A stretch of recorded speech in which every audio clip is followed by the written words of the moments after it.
So hi, I'm Darcy Sturgis, and I am your instructor for English 101 097. For everyone who's joining online, I'm so excited. If you're watching this after it's been recorded and posted on Brightspace, that's also great. Um, I have been teaching at Malcolm X for about 2 years now, and first started teaching online last spring with COVID-19. So some of you may relate to that of having your classes moved online. But I am excited to be here. I have my whole list of things we're going to accomplish in this session. So definitely I'm keeping myself on track with that. So what I'd like to do is there's a fun thing where I cannot show you things on Zoom while we're using Zoom. So I'm going to try to describe them quickly. If you have your Zoom window, you should be able to access the chat. If you can access the chat, can you go ahead and type yes in the chat? And I'm just going to see who's here. All right, great. Thank you, Joshua, Lydia. All right, getting a whole wave of them in. Excellent. Because we're online, your participation through the chat or through other ways is going to show me that you're really participating in the class, and that's important. So excellent. Glad you are. Oh, and yes, you can select the yes function. I see Esmeralda did that. Excellent. You can also answer no if you want. That's a good function I might use later. Okay, so as you're looking at, you have the chat. You can also open up. So this is, I have mine on a full screen, and down at the bottom, or it might be at the top, there's a bar that says mute, stop video, security, participants, chat, and also has reactions. And the reactions you can do a smile, it's a thumbs up, I believe, or a wave. So if any of you can find that reaction function, will you just throw a reaction? I'll see. Aha, Gustavo, I saw your thumbs up. America, wonderful. Excellent. Okay, so I'm still working on finding some videos to show those features in Zoom, but good, see a couple of those.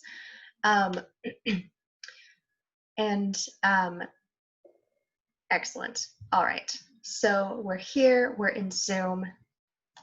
That is great. What I'm going to have you do is we're just going to do a quick little intro in the chat to see. I'm just curious about one thing, so I'm going to type it out as an example. So what I'm going to ask is for you to put your name and then a name that you, if you have a nickname that you prefer to go by.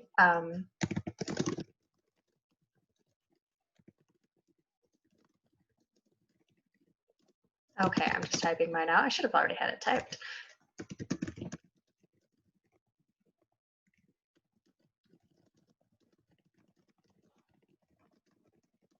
Okay, so I'm going to ask you for a couple things here.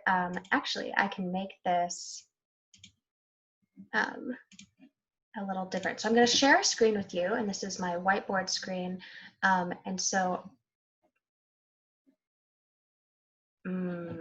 what did this just, okay, will someone in the chat tell me what they see? Are they seeing a screen that says, that has our Brightspace course, Fall 2020 English 101, or is it a more white screen that's just plain?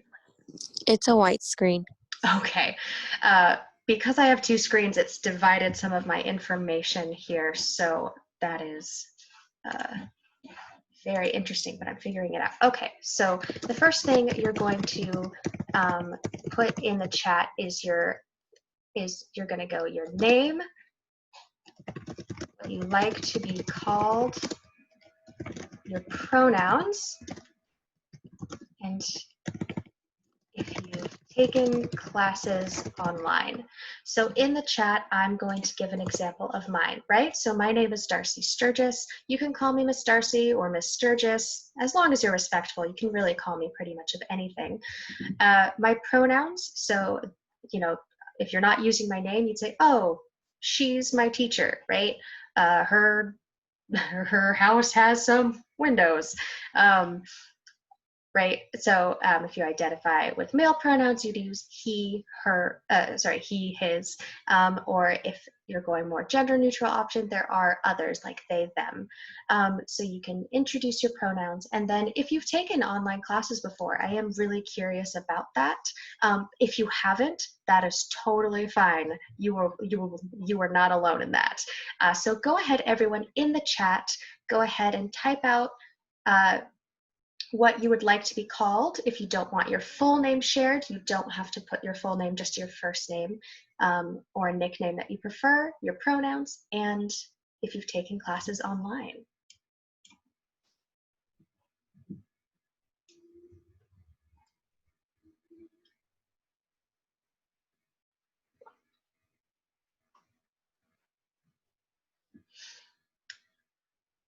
Josh, welcome to online classes. Excellent. Esme, oh, you've taken classes online. Good. Giselle, welcome to online classes too.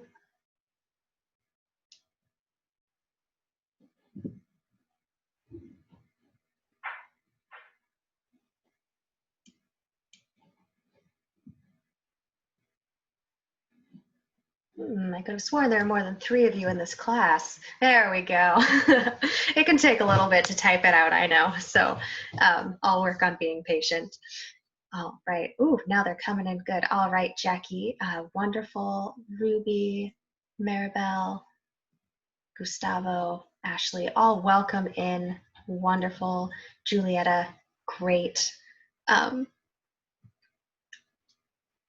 All right, I'm glad to hear that some of you have taken classes online. You'll know how important it is to be participating. Hello, Kim, and Lydia, welcome. Having a class like this online, one of the big things we're going to be trying to do is building community between, building connections really between me, you, each other, and the content that we're learning. So I'm glad that you are participating in this. Oscar, welcome.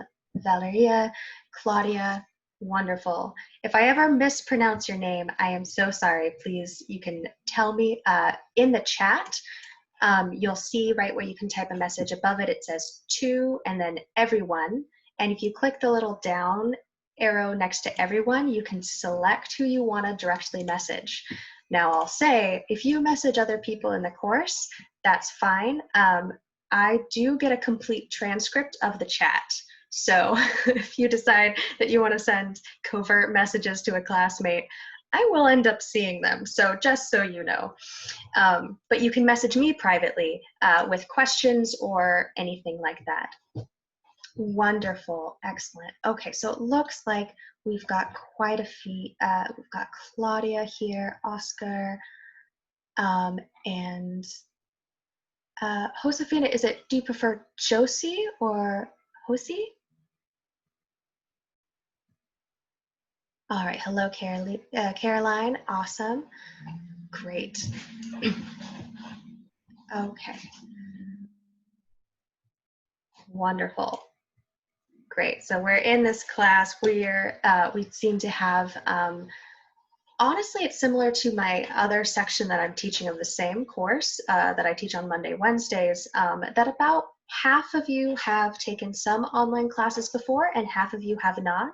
So whatever the case is, excellent. For those who have taken online classes, there might be times where I ask you to help support your classmates that may be new to this environment, because it is strange, right? And not maybe what any of us would have preferred. I personally love face-to-face classes, so I can really get to know all of you, but I like being safe from a pandemic, so I'm glad we're all online. Alrighty, so normally when I'm first starting a class, and how I'll begin, sorry, this is an interesting, here's what I'm gonna do.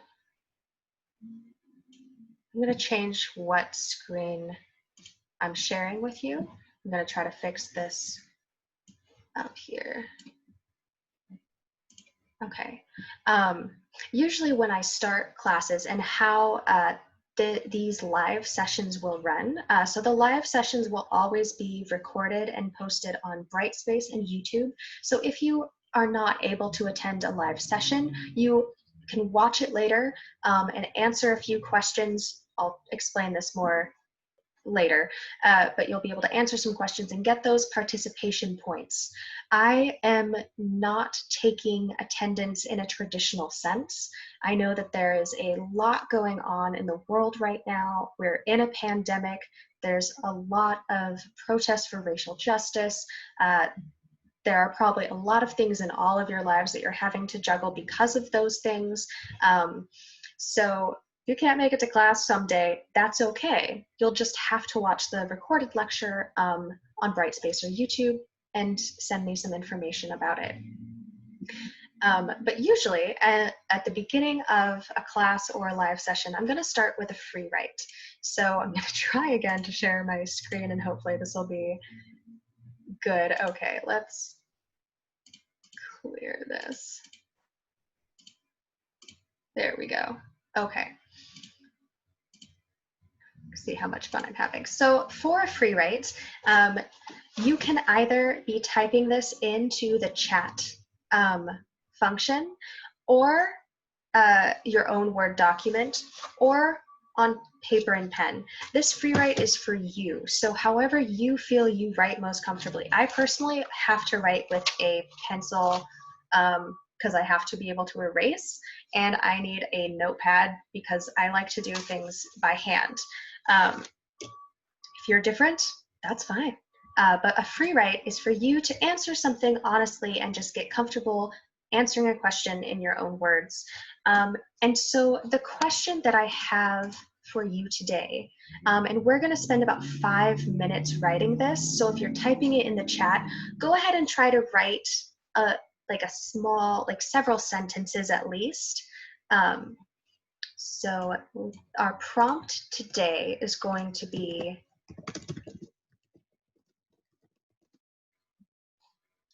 why do people write?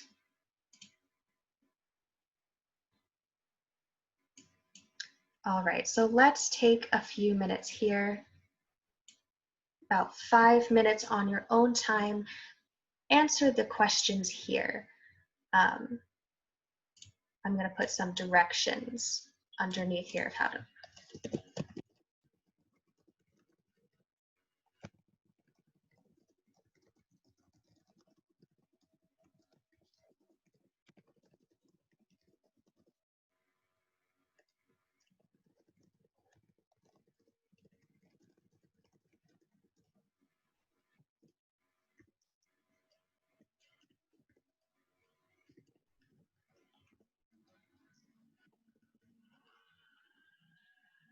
Okay.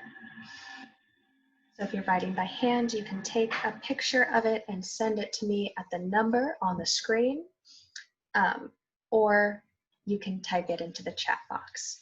It is 8:16 right now, so let's give this now 4 minutes till about 8:20.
All right, we have about a minute left, getting some great answers here.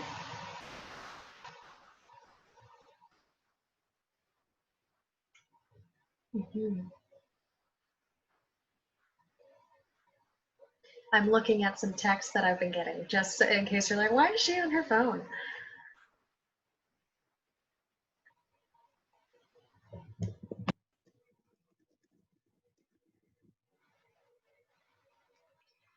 Oh, right. Wonderful. If you aren't yet done, keep sending them in. I look at these responses, they go into part of your participation, right? So if you had missed this live session, you should do this free write and send it to me, and that will help get you the participation for this exercise. I love everything that you're saying. I see, quite a few people saying, people write to express themselves, to communicate with other people. Leslie just said, I also think that people write to branch out their ideas they have in their mind. Yeah, I like that too. It's almost like you're expand your perspective, right? So we have a lot of different reasons for why people write and why you might choose to write. Um, expressing yourself, communicating with others, making connections, those are critical parts of human life. And especially now that we're online, right? Writing back and forth becomes even more crucial. If you're suddenly finding yourself writing more letters, right? You're wanting to help fund the post office by buying stamps and mailing letters. Maybe you're telling stories that way. I love that someone said to heal, right? So writing can be very useful for your own emotional state, your own mental well-being. And then we also have this purpose of why you're in this class, that writing is also used for your future careers. And to get to those future careers, you're going through education. And so also writing is critical to that. When you're writing, the goal is to be able to communicate clearly and effectively, right? If you're writing for someone other than yourself, maybe if you're writing for yourself, you're figuring out how you feel and what makes that clear. but these are great reasons to write, and I hope that we're able to address some of it today, because part of this class is not just about writing, it's also about reading and critical thinking. And so as you write, the writing is meant to show that you've read other perspectives, other ideas, and that you're bringing them together and you're thinking specifically and critically, how does this information shape my ideas? Or how can I use this information to help other people understand a perspective, maybe a perspective that you have? One of my philosophies is that your voice is very important. Every voice really matters, and you are the only person coming from your exact perspective. And so that's beautiful. You're bringing that in. And this class, I really hope, is going to give you tools so that you can better communicate, right? So when you're needing to write a paper for another class, you can say, yes, I know how to go about this. Or if you're writing even a cover letter, a Tinder profile, anything like that, that you're saying, I'm wanting to connect with the people on the other side of whatever this is, and I want my message to be clear. Yes, wonderful. Okay. Thank you all for sharing this. So this type of free write we'll be doing frequently in class, and we'll be doing some other interactive things as well. But also, there are other things that I need to show you. So let's stop the share for now. I will admit I'm still getting a little used to Zoom and Brightspace, so if I start bumbling around a bit, that's okay, right? We are all learning here. So I'm going to now share my other screen here. And so in the chat, could someone just tell me if they see the Brightspace page? Yes, ma'am. Thank you. Thank you very much. I appreciate it. Yes, okay. For our Brightspace page, maybe a lot of you saw the Getting Started video and have already kind of gone around here. Right now, I'm viewing it as myself as the instructor, so I can see that already some of you have submitted discussion posts and quizzes. Excellent. Kudos to you. I'm going to view it as a student now so you can see it from maybe your perspective. We're going to be using Brightspace a lot, as well as Zoom, as we're on. Yay. I hope none of you had class issues yesterday with it. Hopefully it's all fixed. We're also, I want to show you some resources that you can use for this class beyond what I showed you in the video. So right, you can see here I'm on the Brightspace page. If we go to email, right, this is Outlook. I hope that all of you are checking your email on a regular basis. It's always important for classes, but especially for online courses. You'll see up here in the left-hand corner this grid of 9 dots. If you click on it, you have access to all of these different apps or applications from Microsoft Word. When you click on these through your email, you'll go to the web application of it. So it's an online connection to it, to Word, to PowerPoint, Excel, lots of others. The main one you'll probably be using for this class is PowerPoint, and there may be a couple times where PowerPoint, you might want to use it, but I will never require it. Mostly because I'm not as proficient with it, honestly. If you're great with it, that is so cool. Okay, so what if you have a laptop or a computer at home and you want to be able to write but not online? So Office 365, now I'm going to click that. So again, I clicked on this Office 365 and it's opened this tab.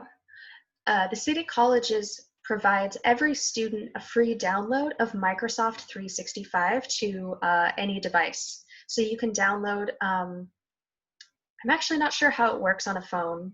I think it probably has some mobile capabilities, but the web browsers might be better for that.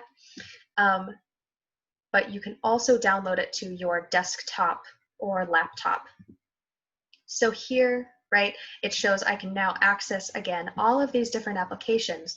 But over here on the right-hand side, there's the Install Office button. And if you were to click that, you could then click Office 365 apps with the arrow pointing down, and you'd be able to install this on your computer. This is excellent software, and I highly recommend that if you're able to do that, do it. And if you are still working on your phone and you don't have a laptop or a computer, the school does have laptops that they will loan you. These you don't have to pay for it, I believe, unless you destroy the computer. So that's not great. But the IT department can loan out computers as well as Wi-Fi hotspots. So if you don't have internet at home, I can help you to those forms so you can request those devices. You've got to make sure that you have the tools you need to really succeed in the class, and definitely Word is one of them. But like I said, if you don't want to download it, you can access it online. I just really recommend having a strong internet connection. Okay. Talk about that. As you can see now I'm in Word. I can choose another blank to open a blank document. Yay. We'll come back to this later. Another website I just want to show you real quickly is dictionary.com. If you go to the App Store on your phone, there are dictionary apps. And the one for dictionary.com is really good because it also has thesaurus.com. So if you are needing to look up a word, right, you got to do it. As you're reading, if you come across a word you don't know, look it up. So we have here Roint. Honestly, this word is new to me, so I'm excited to see what this is. Obsolete. Wow. Well, I feel like a roint might be an obsolete word since none of anybody say yes if this is a word you've known, because I admit that I don't know all the words. Well, looks like we've all learned a new word today. All right. As you can see, it definitely seems obsolete, as this aroint the varlet sounds rather Shakespearean, so it's probably an older English word that's just not as common now. But let's say we're like the word obsolete, right? Okay, we want to make sure that we understand the word obsolete.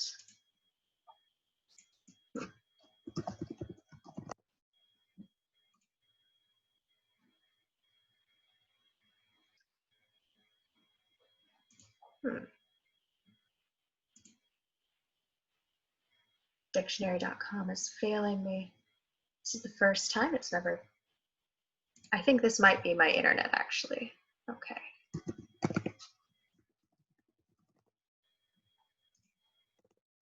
All right. Gotta forget it. Sorry. Let's just try this again.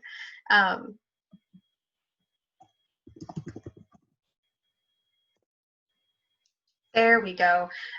We've gotten it in the right window. This is me actively troubleshooting technology errors. If you are a super, when we talk about being able to use computers really well, we often use the term computer literacy. And it just means that you're very good at understanding and reading how technology works and functions. And I would say something I'm always working on is my computer literacy, since it's changing all the time. But here I've typed in obsolete, right? And here we see synonyms for obsolete on thesaurus.com. You can see here there's a link to thesaurus.com as well. And this will just give us other words for the word obsolete, right? So if we're writing a paper and we're writing about obsolete forms of technology like Walkmans, 8-track players, Blackberries. There's a lot of obsolete technology, right? It's old, it's not very good. We see here it's antiquated, archaic, out of date, outmoded, right? And we can again go to any of these words and find those definitions, but we're helping build our vocabulary that way. This is excellent. And the last one that I want to show you, so Grammarly, this window might look different than if you've used Grammarly before. Their layout's changed a little bit, but right, I can see as I'm starting here, oh, I'm doing most of my writing, let's say it's for school. And now I can install this to Windows, and they have a free version and a subscription version. The free version is very good. It helps you catch grammar errors, spelling errors, and punctuation errors, and sometimes we'll make little style comments about, oh, maybe you have too many words there, or something like that. But it's free. The expanded version gives you a lot more tools, and I'm working with my department to get you all subscriptions for the like premium Grammarly accounts. Those have not come through yet, so once I get them, I will share that with you. But the free version of Grammarly is something that you can download as an app on any device, and I highly recommend it. It'll help you edit your tweets, your Instagram captions.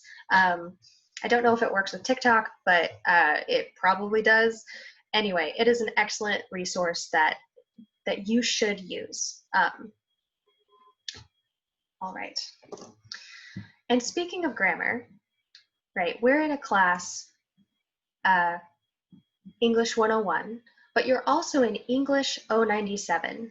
And those two courses work well to get you prepared for English 102 or some just college writing if you decide that you're not going to pursue college English 102, which is more of a research writing and is useful if you're wanting to transfer to a four-year college, or I believe if you're in the nursing program at Malcolm X. But for most of you, this course is just wanting you to be able to succeed at writing in an academic environment. And 097 is an extra boost of help in that regards. And for a lot of it, we'll focus on different types of grammar and different rules of punctuation and that sort of thing. The big thing is that because the classes are so connected, I really just want you to use the 101 Brightspace page. So if you go to, say, your, you can go to Course Home or this 9-grid here and see all the classes you are in. I'm just going to show you what our 097 page looks like. Oh, I went to Course Home, but I need to actually click this little house here. That's going to take me to my Brightspace homepage where I can see all of the classes that I'm in. You'll see there are quite a few for me because I'm teaching and we have a lot of accounts for things.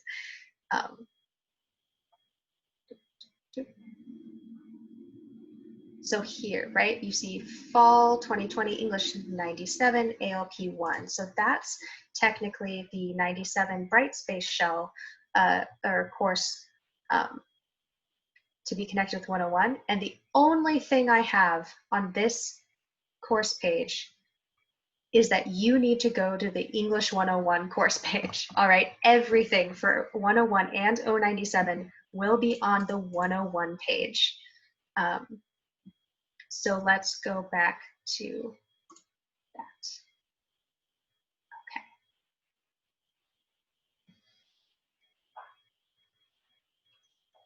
Okay. All right. So we're on this page. we're scrolling here, we're here as a student, and we can see this announcement, and we see this content browser. And what I have discovered with Brightspace is that Brightspace is not perfect. All right, at least not for how I think it should run. There have been some issues. Now, oh, your course actually has it better. On my other courses site, the content browser does not always show everything that it should. It sometimes leaves things out. So the content browser is a very quick way to navigate to different parts of this course, but everything that's in this little box here, you can see we can go to faculty. See, it doesn't display faculty information, but I have faculty information under content. So you can see there's nothing here. That does not mean the information doesn't exist. If we go up and look at this top bar, now if you're on your mobile device, there will be a little menu kind of in this area that has 3 lines, and if you click on it, it'll drop open a menu with these different options. And if you click on content, that's going to take you to all of the content that is in this course. And you can see that we have here that start here. We click on that, we can see, oh, there's that getting started video, there's the syllabus, a link to our YouTube channel, a letter from the English department about the portfolio. But if we go to faculty information, aha, here's that information, right? So that didn't display on the homepage, but it is here. And I'm not sure why that's the case, but it's here for you. The thing I added yesterday is this phone number. It is not my actual phone number. It is a Google Voice number. So if you have a Google account, like a Gmail account for your email, and say you just look up Google Voice allows you to pick basically a fake number.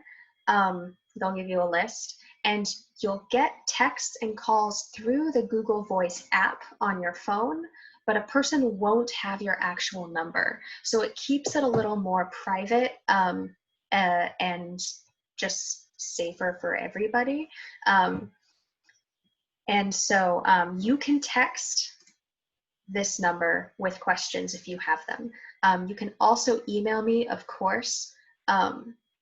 You can call this number, but if you call me or leave a voicemail, I may not pick up and I might not respond as quickly. Yeah, just the honesty here. And then we have also here is a link to my office hours, which are a Zoom hangout kind of like this, but you can come with any questions that you have, or if there's something that you want help with, an assignment, I'm happy to do that with you. So let's go back to course home. That's going to just take us back to the main page of the Brightspace shell for this class.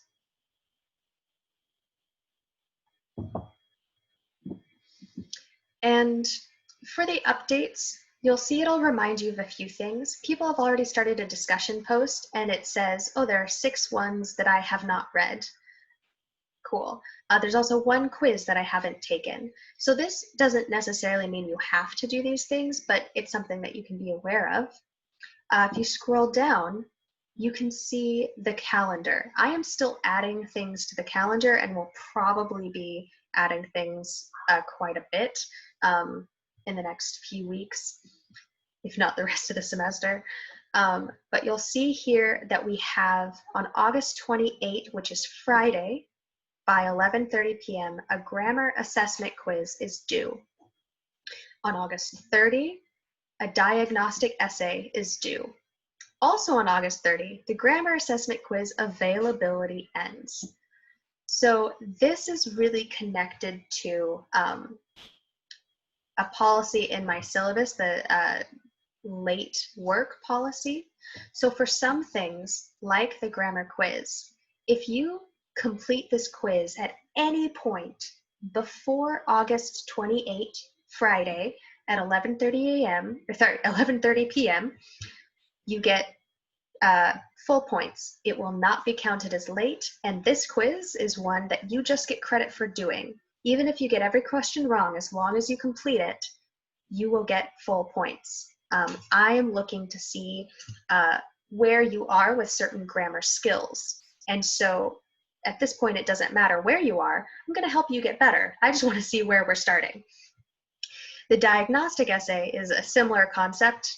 We'll talk more about that later. However, let's say that you are learning about this quiz today and you're like, oh, I should do it. I have time today. I'm not going to do it today. And you wake up Saturday morning, August 29. Well, you still can do the quiz, but it'll be late. At the end of August 30, so if you do not complete the quiz by 11:30 p.m. on Sunday, you will not be able to do the quiz. The availability will close and the quiz will not be accessible to you. So are there questions about the difference between when something says due and when something says availability ends?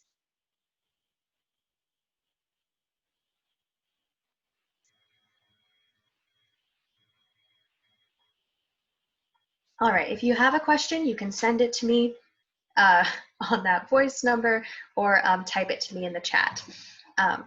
But yeah, that availability ends basically says your window of opportunities closed on that assignment or that quiz. Activity feed, I don't really use that too much. Okay, so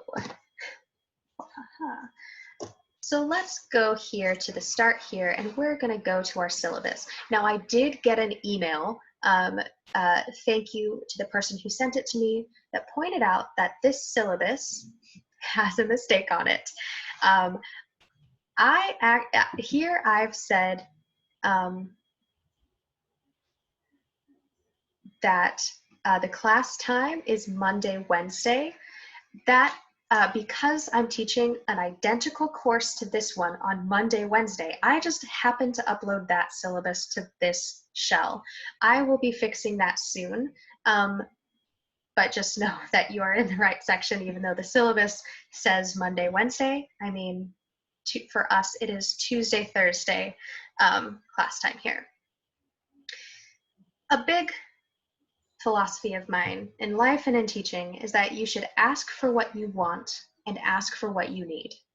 And as a student, you should ask me for when there's something that you want or need, like an extension on an assignment.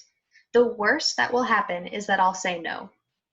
And honestly, there are a lot of reasons why I will give extensions, and I don't question it too much, right?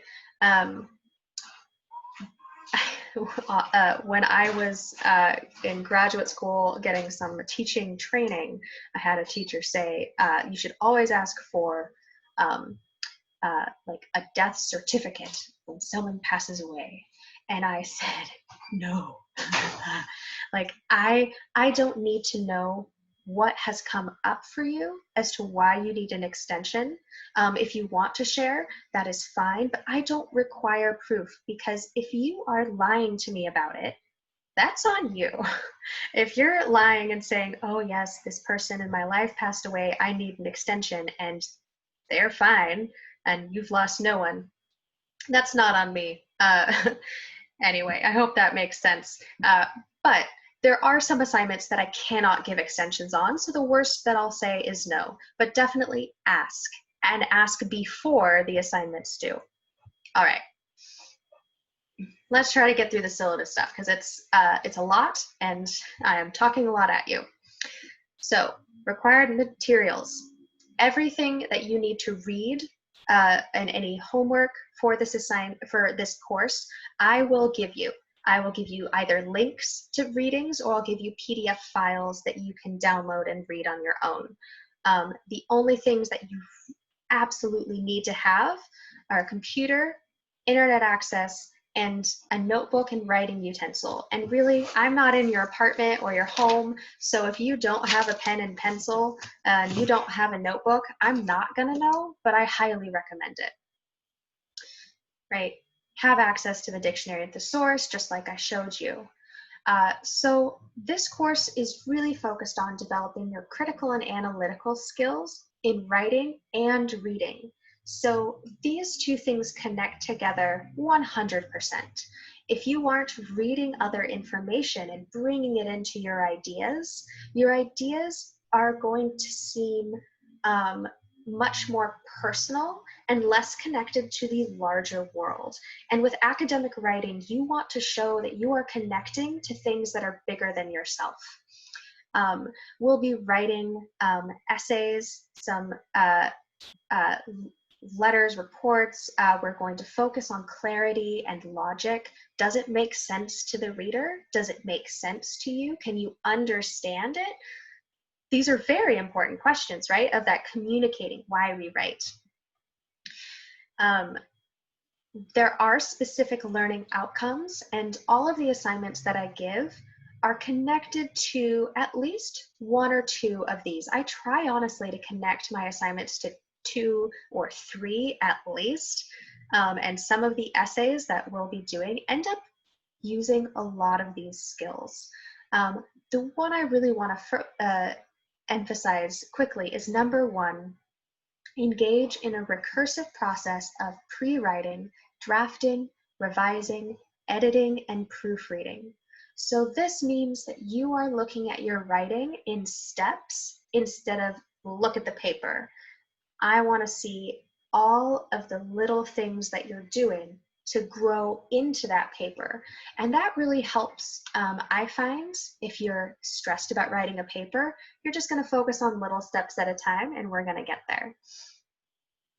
All right, so I may come back to these at various points in the semester, and you can go over them on your own time, but I'm not going to read them all. Woo, grading. I know you're all like, what grades can I get in this class? Awesome. So quizzes will be 10% of your grade.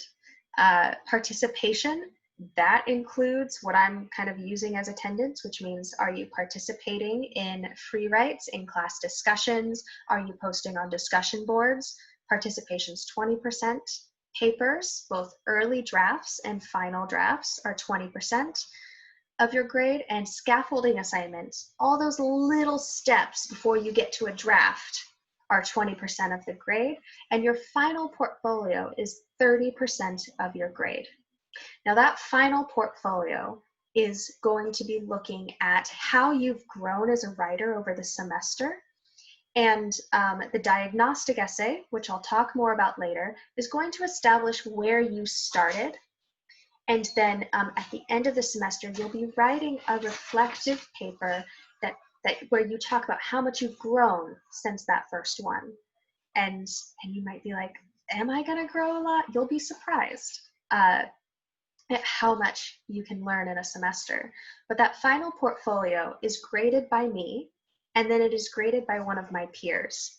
And that really helps give us a good look at how you are with writing.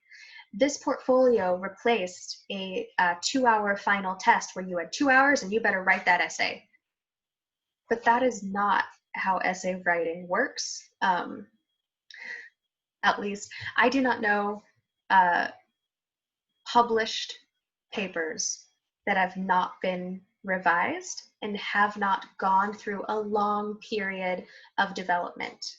Writing in an essay in 2 hours shows some skills, but it really doesn't demonstrate how strong you can be as a writer.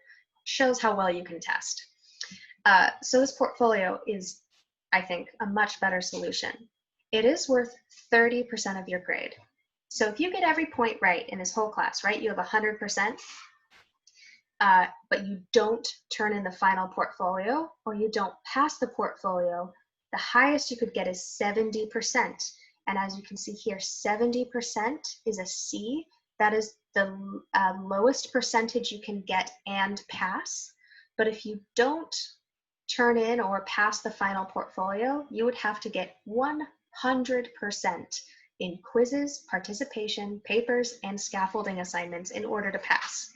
I have never had a student do that, and I don't really think that is a good milestone to try to reach. I'll also say, if you're doing really well in these other categories, your final portfolio is going to be strong. If you keep up with all of the homework assignments and keep up with writing as is required, and you do the readings and you ask for help when you need it, your portfolio will be strong. I have a good success rate for my class, and I intend to keep it that way. So, yeah. All right. For classroom etiquette, we touched on some of it. Mostly be respectful. If your camera's on, wear something. Have your microphone muted when you're not using it. That eliminates background noises and echoes. If you can, limit distractions in your study area. That, is totally dependent on where you are. If you need to use the restroom during a live session, please leave your electronic device in another room. And then the last thing I want to say, and I acknowledge there's a typo here. I'll fix that when I upload a different syllabus with the correct class times. It should say this class is anti-racist, anti-hate, and anti-bullying. Anyone who is writing or speaking in an intentionally racist, homophobic, xenophobic, sexist, or hateful way will be asked to leave class. We are sharing this space and should be kind and considerate to each other. If remarks like this are being said in the Zoom chat, I'm just going to kick you out of the Zoom session. If you are posting in discussion boards or assignments in a hateful way, I'm going to be meeting with you. We're gonna talk about it. A question came up in my class yesterday about the word xenophobic, and that is a fear of people from other places, usually specifically immigrants or people of like different cultures. So it's not specifically about skin color. It's more about the culture that someone's from. Often xenophobia in the US is pointed towards Muslim populations, for example.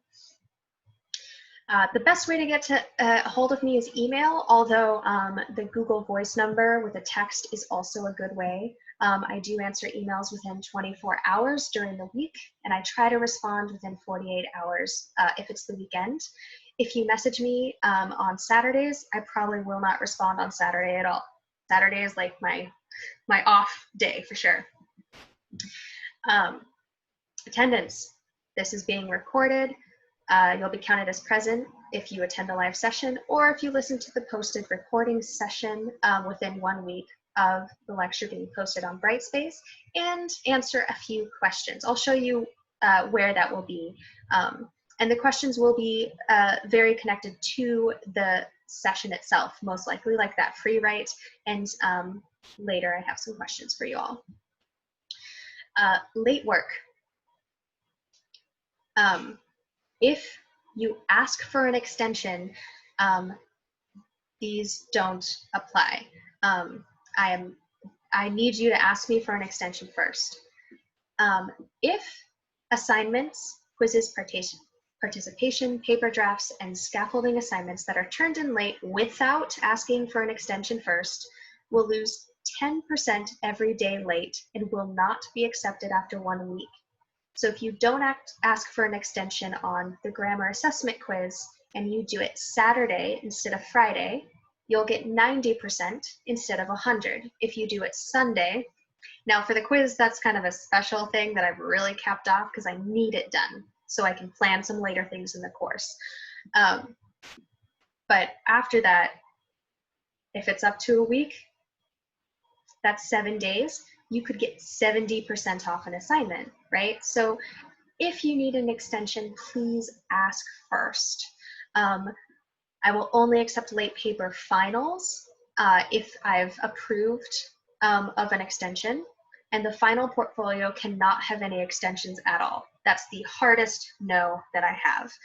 And that's because I have to grade all the portfolios, and a peer of mine has to grade all of them before the semester ends. And it takes a long time. For example, I have a total of 50 students in my classes, so I have 50 assignments to grade almost every single day, and the portfolios take a lot of time. All right, you can redo assignments if you're unhappy with a grade. Just email me, let's work that out, right? And redoing assignments is a great way to improve your writing skills. One thing that I'm requiring is that you must meet with me or a tutor to plan on how you'll be redoing that assignment. That way you can know that you're redoing it with steps and guidance in place so you can really succeed. All right. Plagiarism and cheating. All right, so in English courses, we talk a lot more about plagiarism, right? Cheating, it's not like I'm giving you a quiz on the periodic table and you just pull one up on your phone and answer from looking at that, right? That's kind of cheating, depending on what your online teachers may say. But plagiarism is taking someone else's words and claiming them as your own, or just copying and pasting them into your paper, pretending that those words are your own, and hoping no one will notice, right? You must give credit and you must acknowledge whenever you bring in something from an outside source. We'll be talking a lot about that because part of this course is learning how to avoid plagiarism. So if you accidentally plagiarize, and it happens to most students, and it's not a big deal, I'm gonna help correct you, right? I'm gonna show you why that's plagiarism and how you can avoid it. If the problem continues, or if there's anything for me to think that it might be intentional, we're gonna have a different conversation. If it becomes obvious that you are plagiarizing in every assignment, you know, it's gonna be not great news for you. And if you continue to plagiarize, especially in final drafts of papers or in the portfolio, you will receive zeros and Fs for those assignments, and I may report you. I'll at least have a conversation with my boss. I have not reported anyone, knock on wood, I haven't needed to, at this institution. Active pursuit of this course means that I want to make sure that you're having the best success, that you're active here. Online classes take a lot of energy and work. You're having to focus in an environment that might have a lot of distractions. But by the midterm point, you will have to have submitted at least 50% of the assignments. It doesn't matter what grades you got on them, but you have to submit at least 50% of the assignments by the midterm point, or I will have you academically withdrawn from the course. I have not had students pass the course if they aren't keeping up with assignments, especially by the midterm point. If you have not turned in 50% or half of the assignments by midterm, your chances of success are very low. And that's just because there's a lot of work. And writing is about all of the small steps building together. So it's not like you can just put it off. The process is as important as the end result. All right.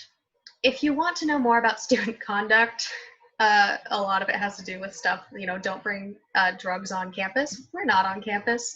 If you want to read that, that's here.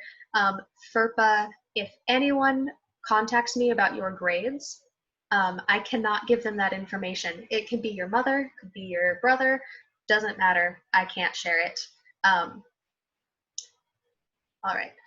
And then some information on here is very similar to things that are offered through the virtual student services. So the Wellness Center and tutoring and the library, those sorts of things. All right.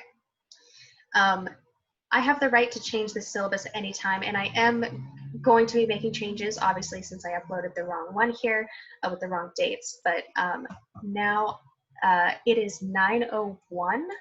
We've been sitting for an hour, so we're going to take a 10-minute break here. So let's be back at 9:12, and then we'll continue on. So definitely get up, stretch a bit, and maybe grab some more coffee or tea. All right, see you in 10 minutes.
All right, it is now 9:12. Anybody out there? Are people back? Let's say something fun. So on the screen. Oh, okay, you're here. Oh, Yep, I'm back. great, awesome. Yes. Great. So I want to try something here. So you can see my whiteboard here via Zoom. There is a way where you can write on this whiteboard. And I believe it is, if you look on the top bar, there should be something that says annotate. And I think if you click on that, you should be able to see options for drawing or stamping or something like that. Ah, I see somebody's got it. A couple. Seeing some good colors here. I like that teal. Hi.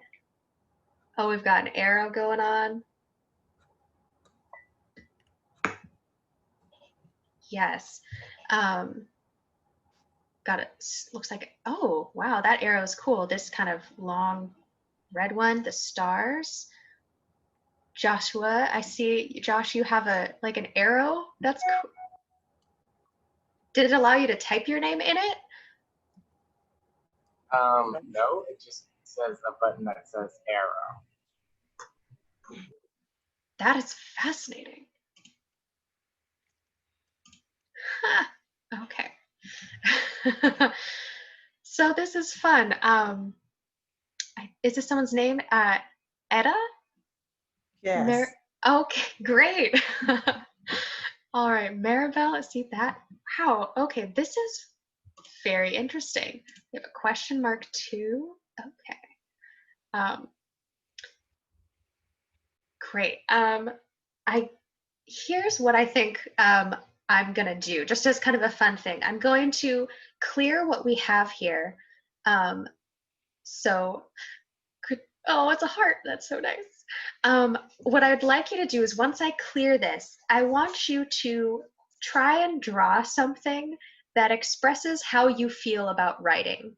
If you hate writing, that's okay. I personally know that, you know, math is not my favorite subject. So people that are great in math, I respect them and I'm so glad they exist, but it's not my field. You know, I had to take math in college and deal with it. So for English, if you really don't like it, that's okay. Writing or reading, that's all right. But I want you to try to draw something that symbolizes or expresses how you feel about writing, positive or negative. Let's see what comes up. I'm going to try to draw something too. It'll be a little challenging for us to fit it all on. So once you see someone claim a spot, that's maybe their spot. They might overlap a little. That's okay.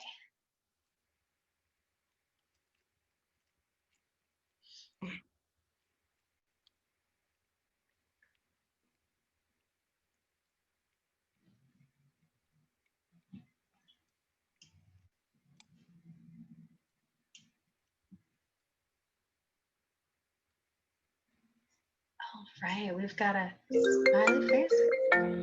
Looks like we've got some hearts. Got some stars.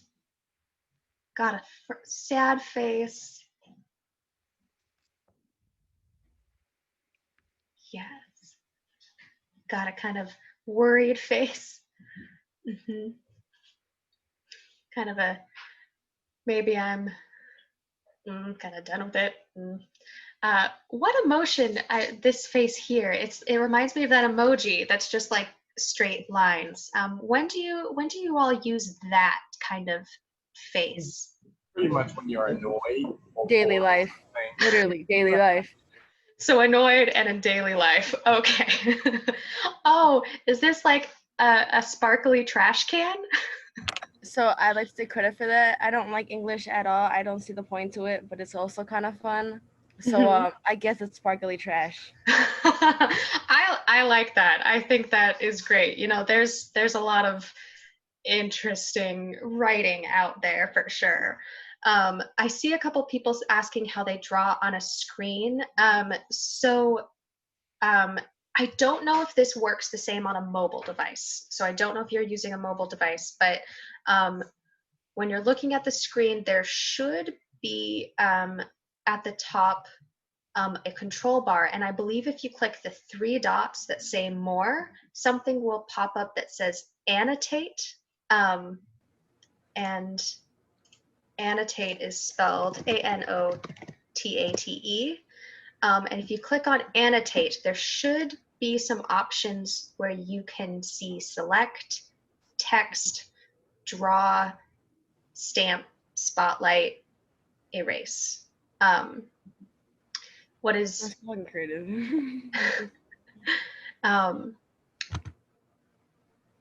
Yeah, so I'll try to find a video so when we do this in the future, I can share that video. Zoom doesn't allow me to share what the tools of Zoom look like, if that makes sense. It allows me to share my screen, but it will hide the chat box, the participants, and some of the other controls from your view. So, like, yeah. Okay, so we've got a good range of emotion here, though, right? From like some happy, like, feeling all right about it, to some like, well, if it's trash, let's at least make it sparkly. And I see some thought bubbles here. That's really great. Some hearts, and again, yeah, some feelings of maybe a little unsurety or even like apathy, right? Like, eh. Oh, I like this a lot. This is fun. Okay. I am going to try to make sure that these Zoom sessions are a little more interactive. The last hour and like today in general is very lecture heavy because it's the first day and we have just so much to cover. But just know that in the future, I'm going to be trying to make things more interactive for these Zoom sessions as well as discussion posts online. I'm going to save this. It looks like some more things are being added. So, Sorry, no, that just me. I'm bored. yeah. Okay. Yeah. So, what I'd say too is like, if you're finding this doodling is really fun, have a notebook next to you so you can doodle while I lecture. So, I'm someone that I have to have my hands busy. So when I'm listening to like a lecture or someone talk for a long time, I'm knitting or I'm taking notes. Like I have knitting right here so I can be ready for my Zoom meetings of like attentively listening. Yeah, just having my hand busy helps me. So doodle away. I'm gonna save this because I like it. I think it's fun. Okay, so I've saved this and now I'm going to have to switch from fun drawing together things to fun possible assignment things. Oh, someone wants me to teach you how to knit. If someone agrees to teach me how to crochet, that might be a trade we can do. All right, so let's go. Actually, still learning things about Zoom. Okay, I'm gonna move the whiteboard to the other screen. Okay. All right, so we're back on the syllabus at our Brightspace page, but I'm going to assume that you don't really want to hear all the nitty gritty about some of the legal things. So a syllabus really is a living contract between you and me and the institution. So what the institution says as like this class, those learning objectives, I agree to help teach you to meet those, right? That's the end goal of the class for you to understand those learning outcomes. And then things that I have specific about behavior are kind of a contractual thing between you and I, right? That I don't really want any naked people in our classes. Never thought I'd have to say that. What a time to be alive. So, okay, we go back to the course home, right? And let's say you're getting ready for the week. Now, every week, we will have one live session, and then there may be some optional live sessions on Thursdays. But because this is a remote learning class, it functions a little different than face-to-face or online learning. So you're all probably familiar with face-to-face classes. That's when you're literally in the classroom with the teacher, right? You're in the same space, face-to-face. Online learning is that you control the timeline of your learning experience as the student. There might be a few hard deadlines, but you decide if you want to access the course at 3 a.m. or at 2 p.m. or any time in between. Remote learning allows the instructors to choose how much they want to happen in synchronous time. That's like happening live right now. What we're doing right now is synchronous. If you're watching the recording, it is asynchronous. I'm going to type these words in the chat. We're going to learn some words here. So we have, let me actually click into the chat. So synchronous, if you think of the words like it's in sync with each other, not the band, although that's kind of their play on words, right? They're like, oh, we're in sync because we're together, we're working together to be a band, right? But it means at the same time when it comes to learning. That's great. Synchronous things like this allows me to really interact with you. But I know you all have a lot going on in your lives, right? So I'm teaching out of my apartment. My husband is here and he's taking classes at the same time. So and we have a small space. So that's a thing that I'm dealing with. And I don't even have like kids or a cat, much to my chagrin. So this course, what I'm getting at, sorry, anytime I think about cats, I get a little distracted. For this course, when we're meeting online, I want to be able to interact with you, but I also want you to be able to access this course when you need.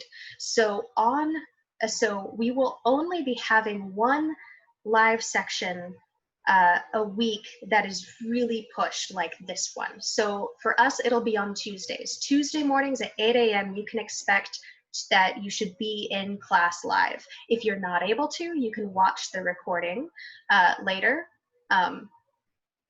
but do try to make it. On Thursdays, things will be more of you at your own pace for the week. So how do you know what you need to do for the week?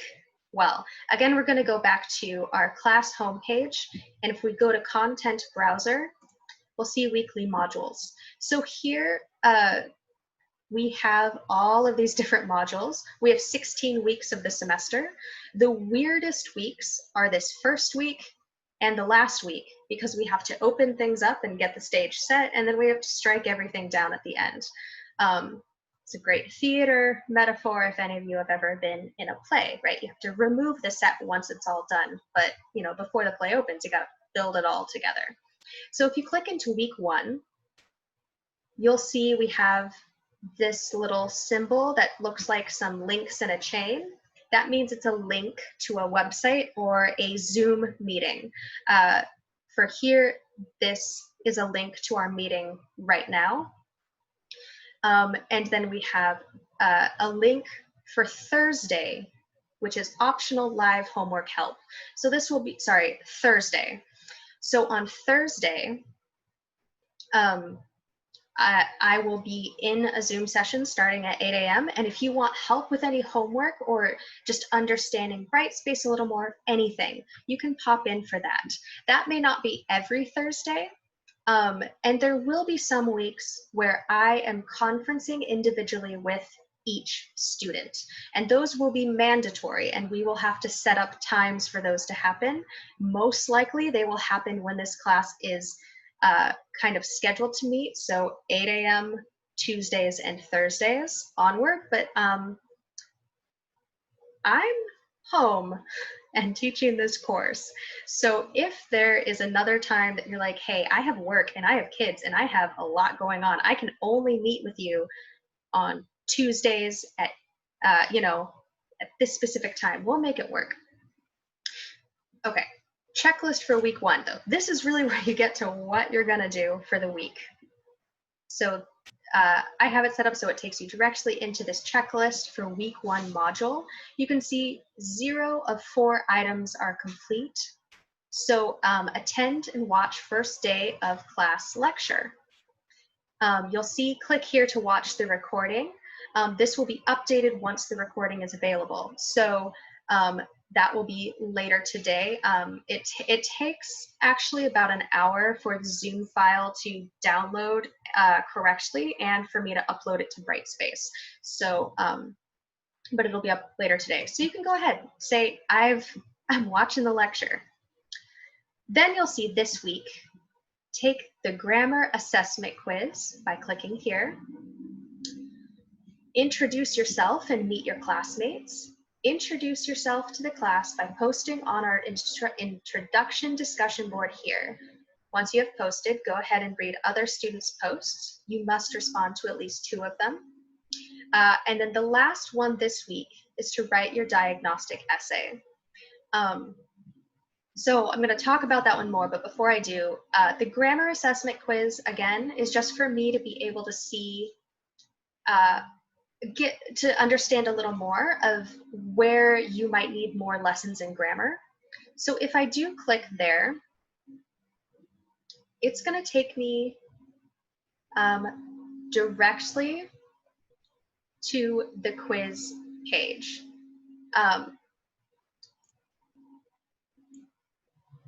And so one thing that I learned yesterday is that this screen here, I think because I'm the one who created the quiz, I can't see the button, but there should be a start quiz button. It looks like there's a little dot of something there. That's fun. Okay. But this quiz should take you about 10 to 15 minutes. It's 10 questions. And again, no matter how many you get wrong, if you complete the quiz, you'll get full points for this assignment. All right, so let's go back to our checklist. I'm just gonna see if the back tab works. Sometimes that back tab in Brightspace will not guide you directly for different reasons. Sometimes it does. So then we have this discussion board. I'm gonna click there.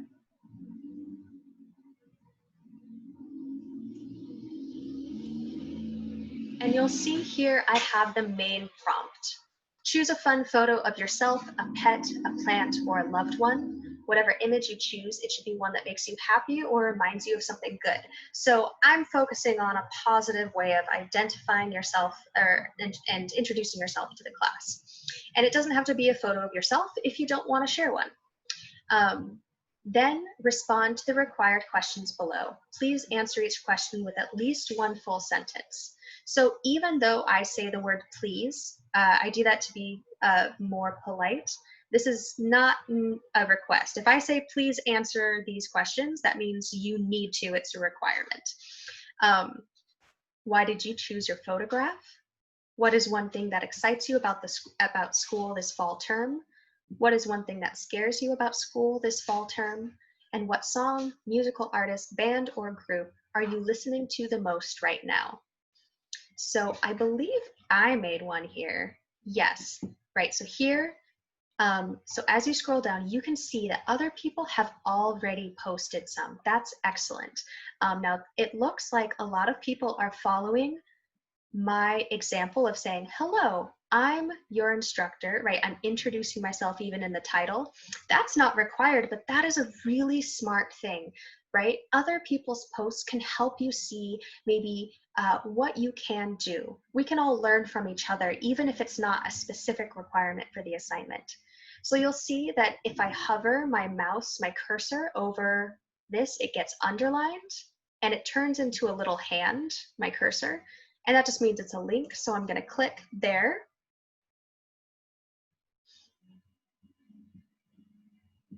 And you can see when I posted it, you can subscribe to this thread so you'll get notifications if something new is posted. That's not required. And you'll see there, I chose a picture of myself with a mustache on a stick. And I answered these questions here. I tried to be a little more thorough, right? Now, I am not going to be participating and posting my own discussion post for every discussion board we have, but I will be commenting on discussion posts, and because that's going to be where a lot of our participation points happen. Is, are you engaging with each other and your classmates? Are you trying to build discussions and conversations in these discussion posts? Because we're not in a classroom. I can't say, all right, take 5 minutes and discuss this when we're not meeting regularly like we would. We'll do a little of that in breakout rooms in Zoom in a little bit. Right, so I described my answers here, and I actually linked to the YouTube video for the song that I've been listening to a lot. I've been listening to a lot of Janelle Monáe. She's awesome. And so I decided to link in the video. I can choose to edit this. I clicked that down arrow there. I'm wanting to see if that's gonna, okay, so it's, let me see if I can expand this edit thing here for you. Okay, yeah. So I'm clicking this little 3-line thing here so I can stretch this out. Now, to put a link like this in the video is I highlighted some words and I clicked this icon here. And when I clicked it, it's going to open this other new thing, and I can go down to URL. So that's going to be a web link. And when I clicked on that, I just copied and pasted the YouTube link there, and I changed the title. Now I'm not going to do this. You can see if I select a much more specific highlight, I believe here, and I go to link, it'll show what I did previously. See, yeah, it gives the URL of the YouTube thing, and then I put the title, Make Me Feel by Janelle Monáe. Okay, and then I can click update if I want. I added this picture by clicking this camera icon here, and it allowed me to select a photo from my computer, or I could have gone to a website to do it. I chose one off my computer. Okay, so just cancel that. I don't need to edit that.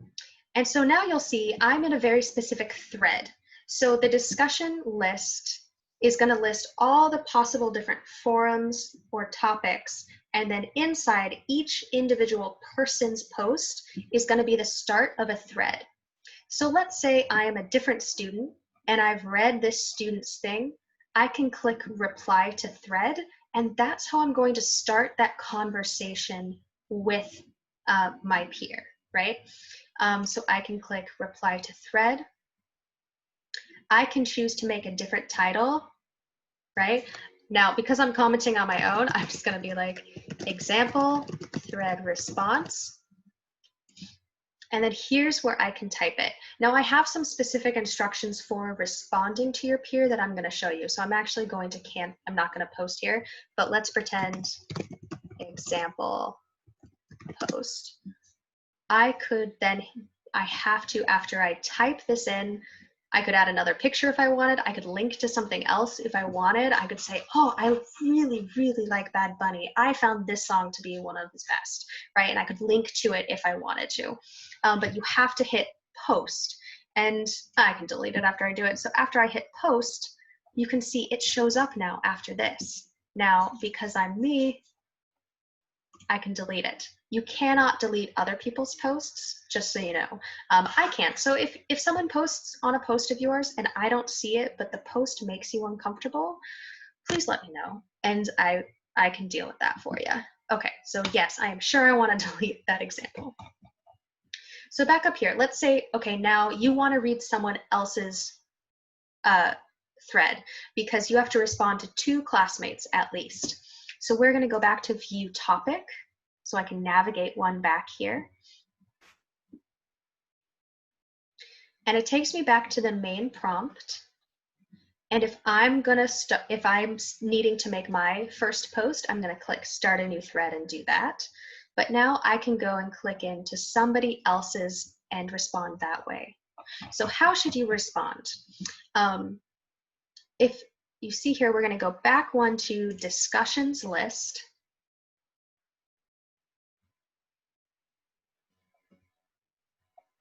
And I'm going to try to find a way to put these instructions in a easier to find place. Yes. This is another thing that Brightspace to me is not as is not what I want. That's okay. But when you make a response to any other student's post, there are some ways that you can go about it to be really specific and detailed and helpful. So after you read their post through, mention something specific that their photo or their post makes you think of. So if they share a picture of their dog, right? You could say, your dog is so cute. Then you want to connect from what they've shared to your own experience. That's one way to build conversation and connection, right? So connect to your experience. Example, I don't have a dog, but I used to be a dog walker. That's a true story before I taught. I had many jobs. One of them was a dog walker. Then I give kind of 2 examples of the way to even further connect. Right, so this is kind of step 1, mention something of their post. 2, connect it to yourself. And then for 3, you either want to connect to the larger world. Here my example is, I think that if everyone had a dog or at least some kind of pet, that the world would be a happier place, right? So that's connecting to the bigger idea as like everyone should have a pet. And that's bigger than I don't have a dog and your dog is cute, right? I'm kind of building up on that. Or I could ask a question to keep the conversation going. So I advise trying to avoid questions that can be answered yes or no.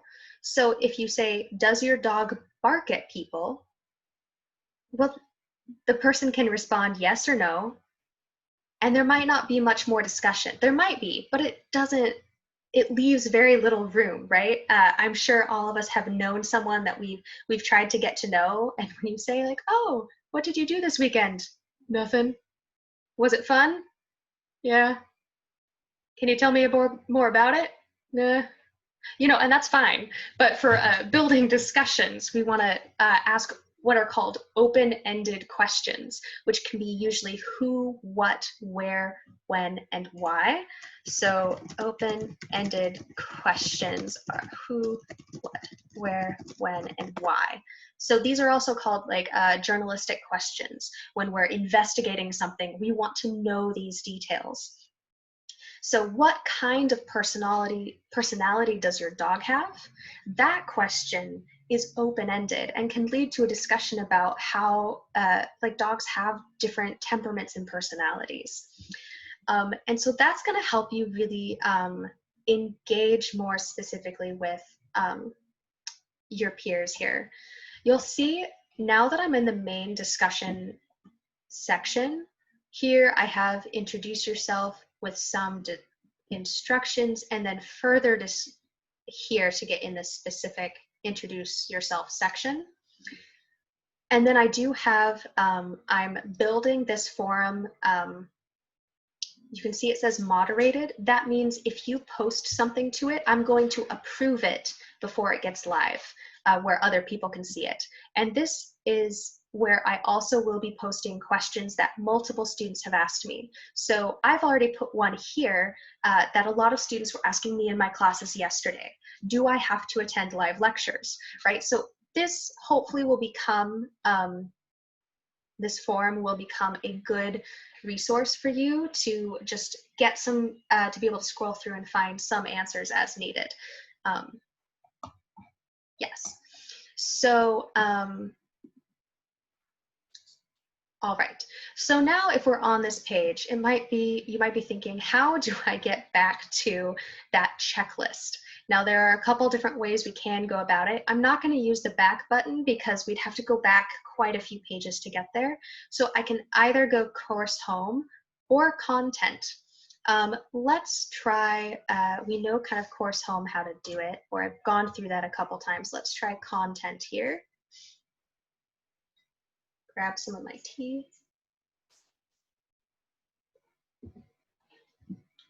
Okay, go back to that checklist.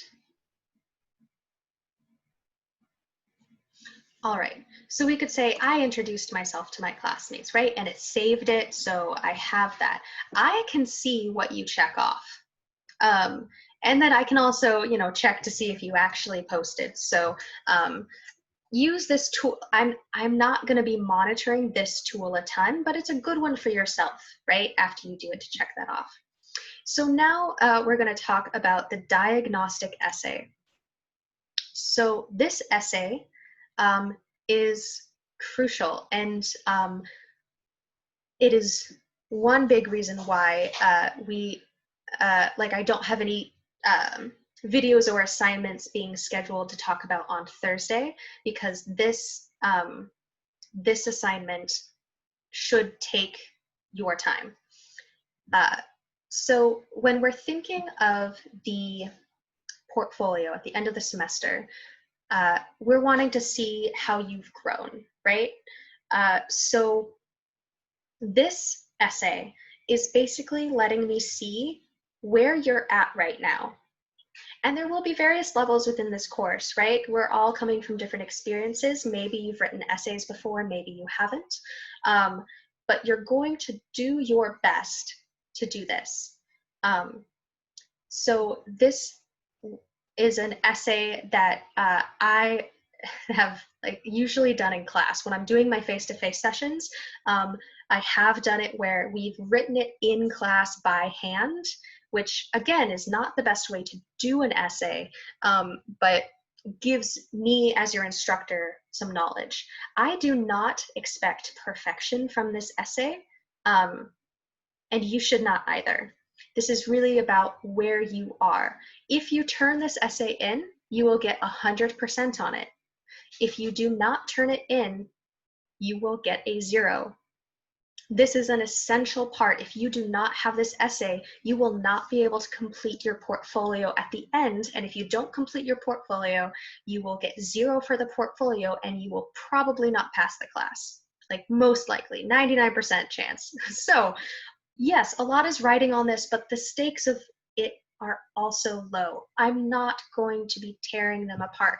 I'm looking for other grammar issues, right? So you're going to take the quiz, but the quiz doesn't capture habits that you may have with writing that you may not realize could be stronger, right? I can read that and assess that differently. So the purpose of this assignment is to assess at what level a student is at the beginning of the course. They turn it in, they pass. If they don't, they fail. I think that this essay should take you about 1 to 3 hours to complete. It may take more or less, but if you are taking less than an hour, I would advise that you try and take more time. So I also grade placement tests. If you took a placement test to find out what English course you were going to be into, you know what I'm talking about, right? You had to write a little essay after reading a section of an article. And I saw students, I could see the time that students spent on their essays. And I'd say students that spent under 30 minutes did not test nearly as well as students that took more time. So I encourage you to try and take a little more time. If you find that you're finishing it in 15 minutes, that's not necessarily a good sign. This is not faster equals better. However, if you're taking 4 hours or more, I think you're overthinking it, okay? You might need to take more time, right? Some of us don't write as fast. That's fine. But if you're spending so much time on this essay, I'd say relax, breathe, and know that this is not something that has to be perfect. If it were perfect, I'd actually question why you tested into this class or were taking this class. Yeah. So what is the actual prompt? So please write a brief essay, 4 to 5 paragraphs, reflecting on your relationship with literacy. What role does literacy play in your personal life, in your career, and in your creativity? So let's talk for a minute. I want to know, what do people think of when you hear the word literacy? And you can go ahead and answer on your microphone or type it in the chat.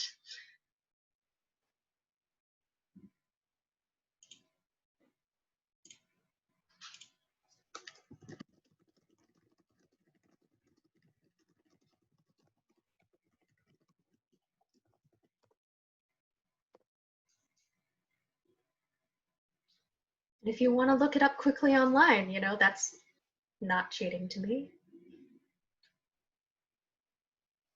All right, Josh thinks of books and writing. Yes, definitely part of it.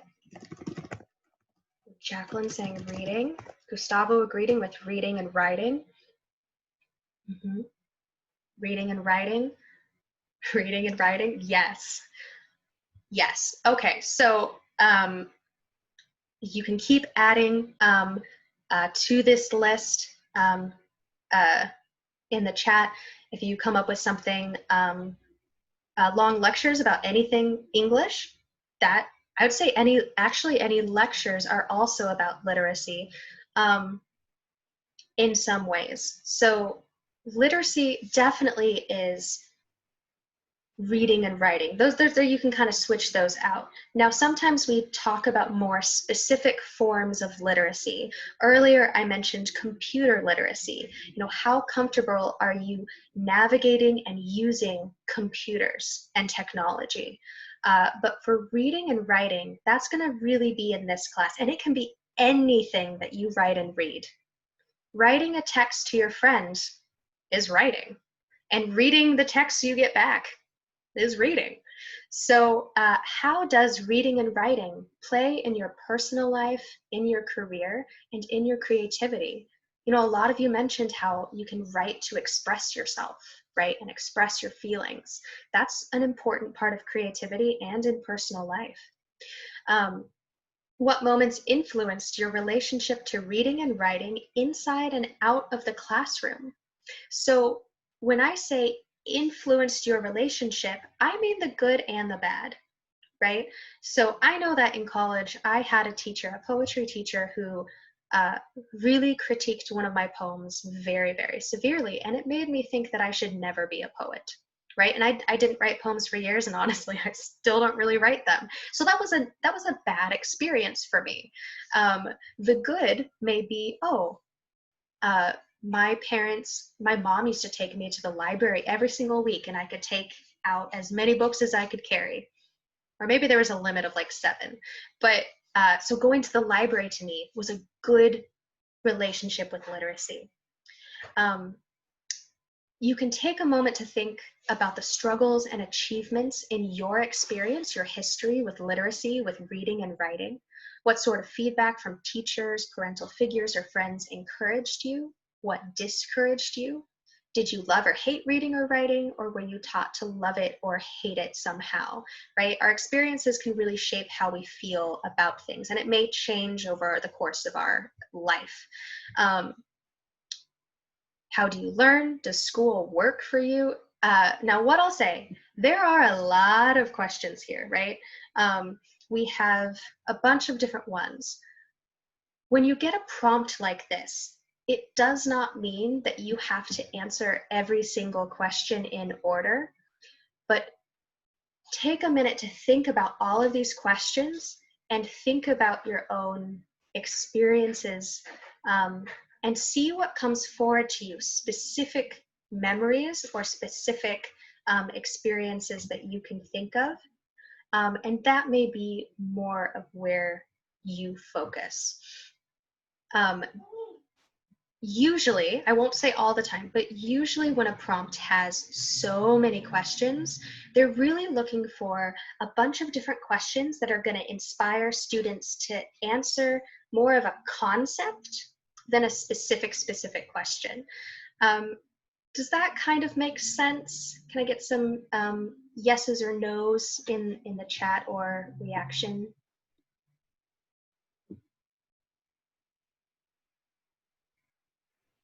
Okay, getting some yeses here. Okay. And again, if you ever want to send a message to me privately, you can do that as well. So yeah, so this essay may take the most time of the assignments given to you this week. Oh, goodness. Okay, there we go. Gotta select my mouse again. And you'll see down here, submit an assignment. Now here it also has the due date. It has the start date. That start date usually is when I created the assignment, or when it will become open for you to see it. It doesn't really mean that much, but the due date, definitely important. So to submit an assignment, you'll need to add a file. The comment section is if you want to say something about the file or about a concern of yours, right? You may say, I've had students a lot say like, I'm worried that my PDF messed up my layout. So if you're not sure what this means, that's okay. But if we go back to, if we go back to Word, right? So remember, I was in my mailbox. We still have this literacy just hanging out. And I went to this 9 grid and I clicked Word. I usually right click, use the right side of my mouse, because it'll let you open things in a new tab. But I get to Word and I could click New Document. I already did. And that is there. I'm gonna see if I can just delete these. Okay, there we go. And so here, right, I might start, hey, right? Let's say I've written my whole essay now. Now to upload it on Brightspace, you'll have to download it first. So to do that, this may be a refresher for you. I am seeing a question about if you could see an example of a finished essay about the topic that you're doing. And the answer is no. Part of this assessment is seeing how you go without that much guidance. I will be available on Thursday, that if you want to come in and ask me some specific questions about the essay, that's fine. But again, even if you end up writing something that doesn't look like other students, that's going to communicate to me something about your writing, and I can help you learn how to either better understand a prompt, or I learn that I need to write a better prompt, or I learn something else about your writing that I can help you with. So for this essay, no examples. For future ones, they're more specific in their form, and so I can try to get examples of those for you. So let's see about downloading. So here we are, and this is on Word. If you go to File, you click File, it opens this here, and you'll go down to Save As. You click Save As, and you'll see if I just click Save As, it saves an online copy. It does that automatically in Word Online. It is automatically saving your work, which is great. You can rename the file, but the 2 ways of downloading that I focus on is download a copy, and this will download a Word copy, or download as PDF. The main differences between a copy with this W for Word and a PDF is that if you download a Word document and someone else opens it, they could edit it, right? And there are times where that's really good. I will never edit your papers that way for you, but I don't mind if it's a Word document. If you download it as a PDF, that means no one can make changes. It functions more as an image that can't be changed too much. So whichever one you want to download, you click download. You'll see it saving here. A very complex document. Apparently needs a long time to save.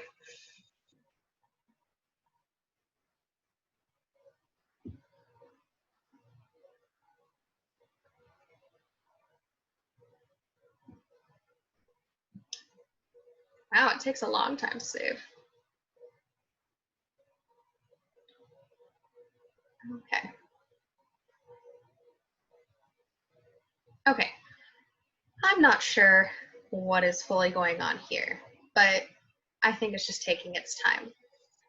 If we go back to here, so once it is saved, I believe you'll see it automatically download here. And then when you're going to submit assignment, right? So you've written your essay, the prompts here, you have to, under submit assignment, say add file. I'm gonna check just one more time. It's taking too long. So we're gonna click add a file. This may be my internet. Okay, so then you have different places you can choose your file from. I usually save things to my computer. So I'm gonna click my computer. We can go back and see if it's still working. It's still working. Okay, I have other files that we can practice with. So here you need to add a file. You're gonna click upload. And then I usually end up going to documents or downloads, right? If it was a really recent download, you can see I downloaded some things yesterday. It's not gonna let me click out of that. So let's just say I saved it as a PDF instead of a Word file. You'll see the Word files still have that little W symbol, and PDFs have this kind of three-way loop-de-loop thing. It's red, unless you're colorblind, it might be something different. So here I've clicked on that. I see its name here, I hit open, and now it's up. If you're uploading a really large file, you'll see a green bar where it has to fully load before you can hit add. I've hit add and I see this there. Great. I could exit out if I accidentally added the wrong file. So right, we're going here and this is still saving. I don't know if I've ever had it take that long. Okay, so then the important thing is you have to hit submit. All right, and once you hit submit, you should see this, review assignment submission, and you'll see which file you submitted. Maybe you'll realize, oh no, I sent the wrong one. Then you can let me know. You can see your comment here, and then you'll see this, confirmation email sent successfully. If I go back to my email now, I can see that I did get this submission receipt. And so that is really important because sometimes Brightspace has malfunctions and things don't upload properly. And so this is a great way for you just to have that security and know that, like, hey, my file was uploaded successfully. All right. So let's go back to the course home real quick. Okay.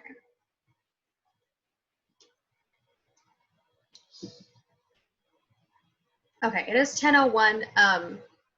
Would you rather have a 10-minute break and then we continue, or would you rather have us finish 10 minutes early?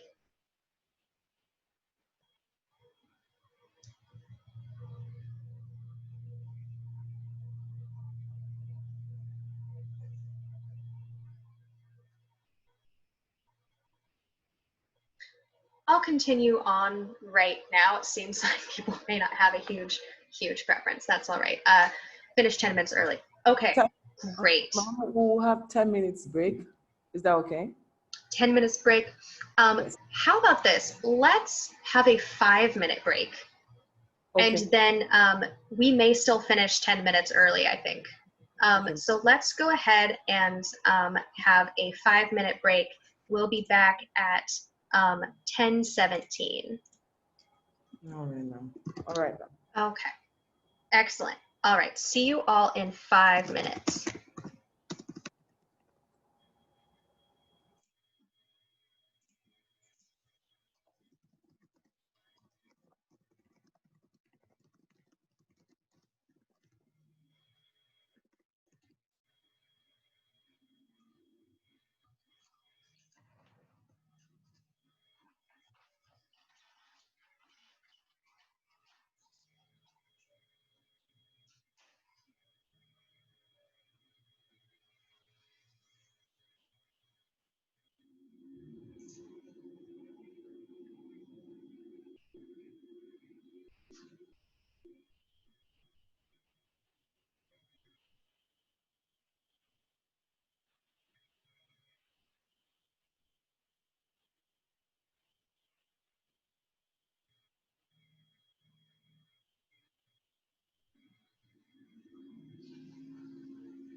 All right, it looks like it is time to come back here. All right, let's just clear this here. If you sent me a message from that number, a text, I messaged some of you, but be sure to send me your name so I can know who sent me the free write. If you wrote your name like on your paper, I probably saw it, but if I did not respond or I didn't respond with your name, please just make sure I have your name so I can give you those points. If you sent your free write in the Zoom chat, I will have that there. Okay, so, wow. Yes, so now hopefully everybody is getting back from their breaks. That we are going to be doing a breakout room. So I'm going to do a new share here.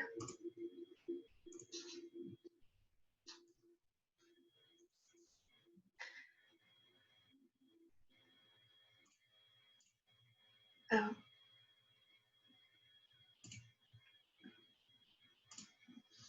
Okay, just figuring out the Zoom here. There we go. Okay, so we are going to be doing some breakout rooms. So breakout rooms in Zoom, can I just see how many people by a yes or a wave of the hand or a verbal yes if you have used breakout rooms in Zoom before? Yes. Yes. Okay. I've got some no's, got some yeses. That makes sense. If you haven't done an online class, you may not have. Even if you've done an online class, maybe not. Okay. So the breakout rooms are very good. They basically let me put you in small groups with your classmates. The downside is that the rooms like start and end very quickly, and I'm not in all of them. If you ask for help, there's a feature where you can ask, like you can raise your hand, and I can join a room to help. But I'm going to be putting you in groups of 3 or 4, hopefully. And so I want you to, let me look at my exact phrasing of my notes here. So the first thing you're going to do is in your group, introduce yourself.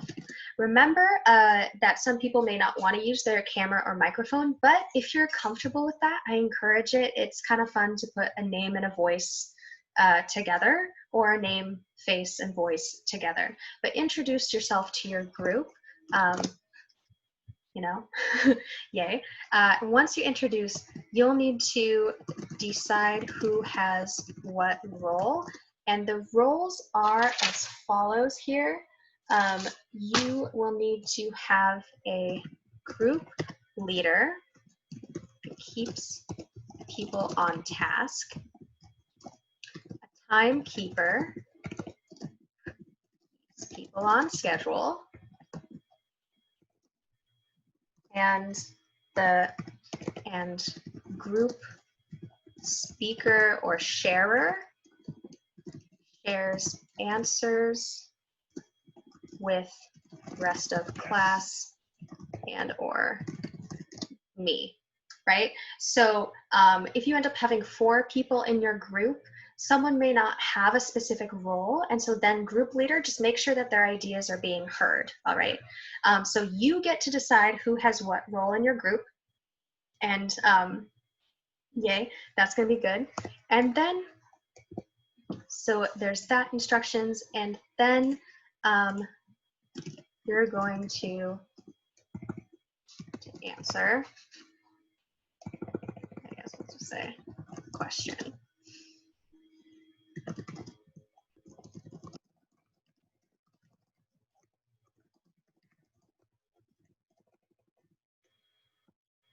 I'm going to change this. Okay.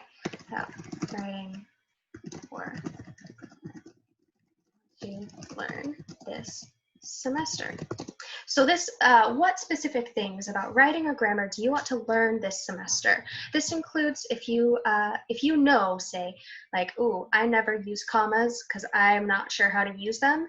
That's a great thing. So I basically want you as a group to come up with some things that you want to learn about. And if you're not sure of the specific names of things, that's okay, right? If you describe them, oh, I want to make sure my sentences make sense, tells me some things, right? And I can work with that. If you say, I want to make sure that my sentences don't go on too long, right? That also is something. It could be about organization or something bigger in the world of literacy here. So, all right, we're going to get into the breakout rooms. I'm going to give you 10 minutes. At the end of the 10 minutes, there will be, I believe it's a 1 minute like setting countdown, and as soon as that countdown ends, you're kicked out of that breakout room back into this main room. So if someone's like mid-thought, it doesn't matter, it's gonna get cut off, okay? That's the thing about Zoom that I don't fully love, but that's okay.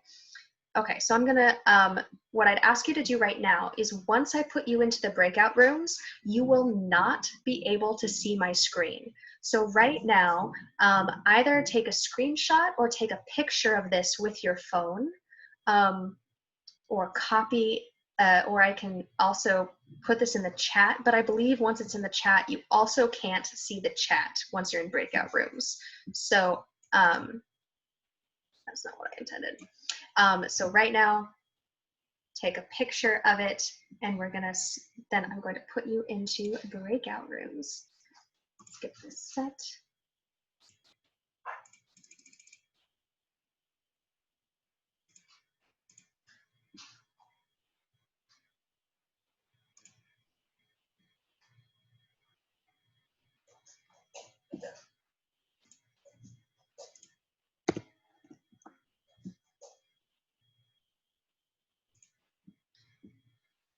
Okay, I'm about to open all rooms. There will be a prompt on your screen that you have to click to enter the breakout room. That's something I also do to make sure that you're paying attention online. All right, so let's open these rooms.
All right, so hopefully that wasn't too jolting to be shocked out of it, right?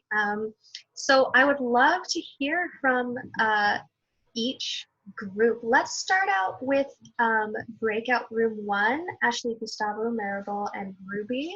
Whoever your group speaker is can type in the chat. Or if you want to, if you feel comfortable annotating or typing onto this whiteboard, or taking your mic off and talking to me and the class, whatever way. Our group said that we wanted to learn more about how to structure an essay and how to write like a good solid outline. Excellent. All right. Thank you, Ashley. Group 2, America, Bethany, and Giselle.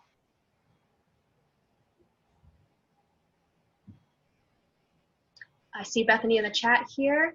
We would like to better express ourselves in our writing and correctly punctuate. Yes. Better express self, correctly punctuate. Yes. Okay, group 3, Henrietta, Jacqueline, and Julietta. Yes, ma'am. Me and my group members, we talked about writing style, format, how to punctuate, structure, how to put our writing in the right perspective to make a lot of meaning. So we really want to learn how to punctuate, how to put our writing in style and format.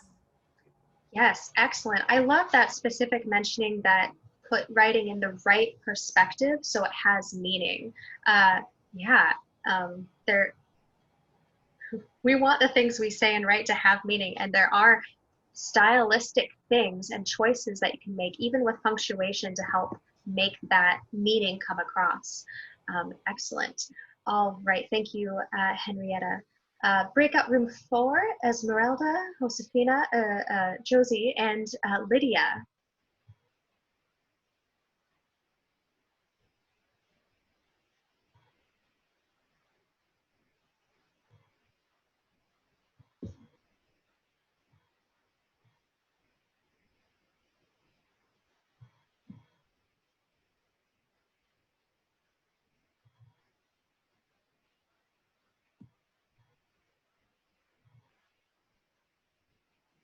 All right, breakout room 4. We'll come back to you. If you are typing in the chat, please continue to do so. Let's go to breakout room 5. I am going to mispronounce a name. I'm so sorry. Hamilex, Leslie, and Valeria. What would you like to learn?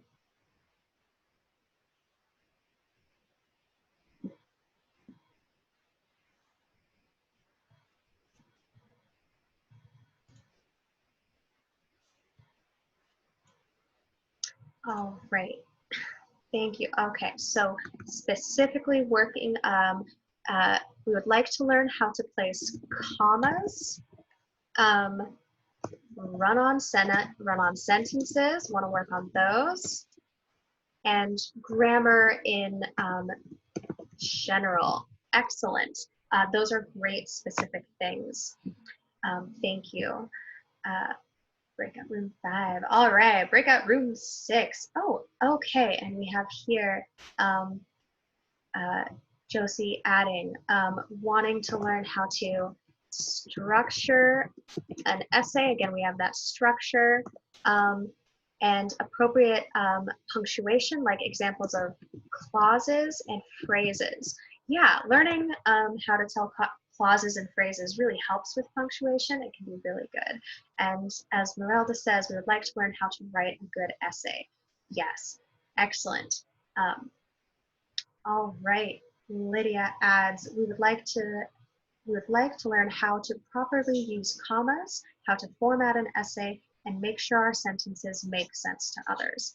All right, so I'm already seeing some good common themes here about structure and punctuation and really wanting to make sense. And excellent, I'm glad we all want to make sense here. Okay, so breakout room 6, Caroline, Jasmine, and Josh, what would you like to learn?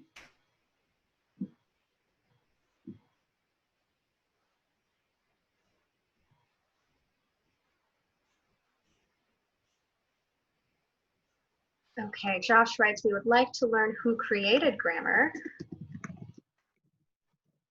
and all the rules for it, as well as proper punctuation. All right, so we have that punctuation again. I will be straight up that we are not going to learn all of the grammar rules. That takes years of study for English, because English is a brief history of who created English grammar specifically. So you had Anglo-Saxons way hundreds of years back kind of go into England that had its own like kind of druid populations. The Romans actually came up from Rome and like took over that area. And then as England developed, England colonized, attacked, when it lived in, right? There are a lot of different words people use for the action, but England said, we want to take over the world. We want to spread our Englishness, right? And so they went into a lot of different countries and took bits of the language and infused them into English. This added on to when the Romans were coming up into England, they went through a lot of European countries, including, Germany, or what became Germany, what became the Nordic countries, what parts of Eastern Europe, and took bits from their language. And we still have that a lot today. Words we use in English often do not come straight from English roots. They're coming from something that we adopted, right? As simple as, oh, no, I'm not going to think of an example of a modern day example, but English language also completely changes. And that means that we have a lot of exceptions to every rule. So we're not going to learn them all, but we are going to learn quite a few, and we will focus on punctuation. So hopefully we'll get that. That was a brief thing, but I can go in more later because I find it fascinating. All right, moving on. So last breakout room of today, breakout room 7, Claudia, Kimberly, and Oscar. What would you like to learn?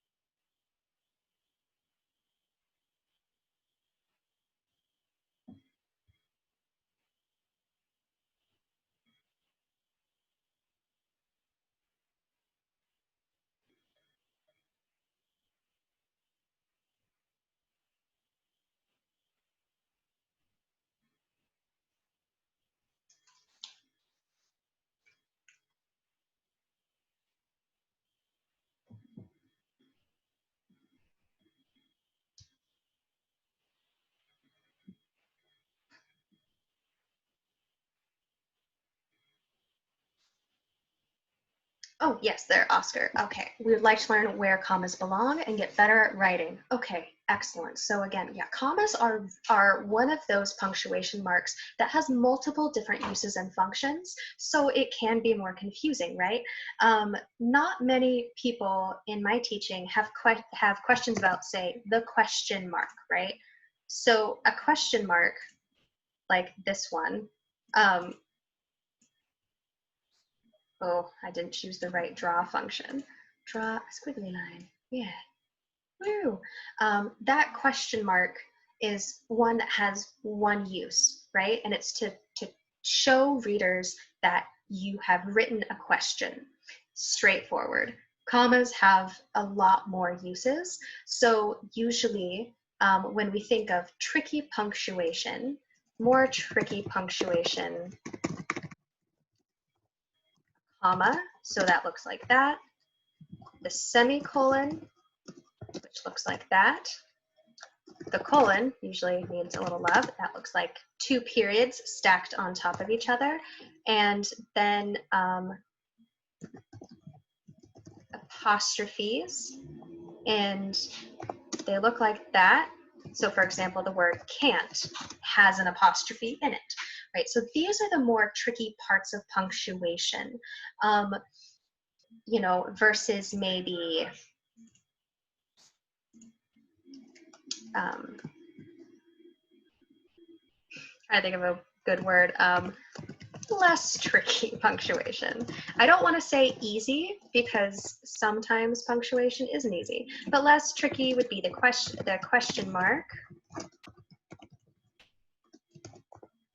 the exclamation point, right? That signals enthusiasm and excitement, and the period. Right, so we're ending a sentence, we're using that period. Less tricky punctuation has a lot fewer uses. So we're gonna spend less time on that. And we'll go into more specific grammar things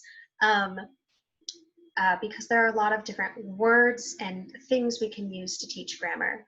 I will say that if you're looking for a class that's gonna teach you to diagram a sentence, that's not going to happen in this course. So grammar, especially English grammar, a lot of studies have been done about what it takes to learn grammar well. And a lot of it, honestly, is through practice, getting individual correction from somebody, and practicing fixing those mistakes. So as we're going through drafts of essays, I'm going to be asking you to apply certain knowledge that we talk about in class as well. So you're learning from your own habits. And this can be influenced a lot by how many languages you speak, and even how many different types of English you switch between. You know, if you are from Australia, Australian slang is a very specific like vocabulary of words. African American vernacular English is also one that has its own rules of grammar that are just as valid as what is usually called standard American English. And it's only standard because it's what the majority of people in certain positions speak, a lot of them white, like newscasters or academics, right? So that's just a cultural thing. So when we're even switching between like the types of English you might use with your friends, using any type of slang, that still can be 100% correct. It might not be appropriate for the academic environment or a professional environment. And we can talk more about like why that is, because it's just kind of, it's complicated. All right, and has a lot of variables. Anyway, okay, it is 10:39. I promised we'd end 10 minutes early, and we end at 10:50. So I'm gonna stay on to answer any questions, but let me just remind you that we are having some assignments due later this week. And on Thursday, you are not required, but if you go to the weekly module and go to week 1, and you see, I'll add the time here. But this optional live homework help is for Thursday at 8 a.m., just like this, but we can talk about questions you have or any of the assignments or anything else. All right. It has been so good to meet you briefly all today. I look forward to reading your discussion post to get to know you better. And I will, next week before our Tuesday meeting, I will send out a link to that live session as well. And you'll soon, by the probably by Sunday night, you'll see module 2 open up for week 2. That module will open up next or on Sunday. So thank you so much. If you have questions right now, feel free to stay and ask. If not, have a wonderful day, and I look forward to reading your work.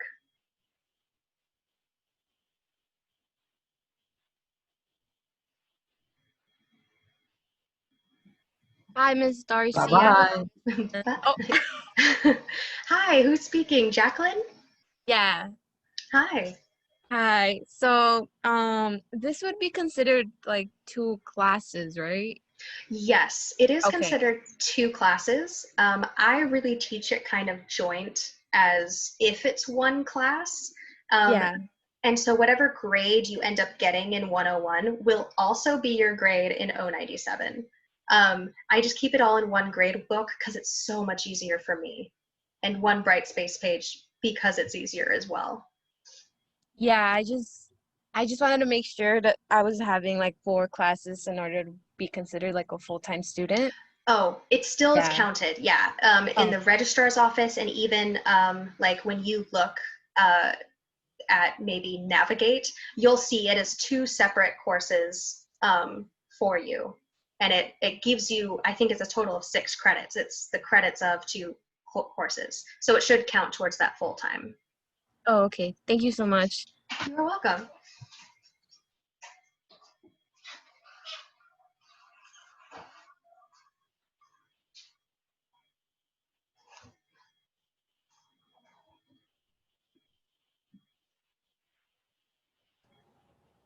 Ma'am, Yes, Henrietta.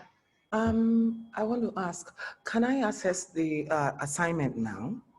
Yes, yes. So any of the assignments for week 1 module, the grammar assessment quiz, the discussion post, and the diagnostic essay, you can do at any time this week. You just need to get them done by that due date. But if you turn it in, now, that's fine. Okay, ma'am. Okay, thank you so much. You are very welcome. It's good meeting you. Nice meeting you too. All right. Take care. Bye. Bye-bye.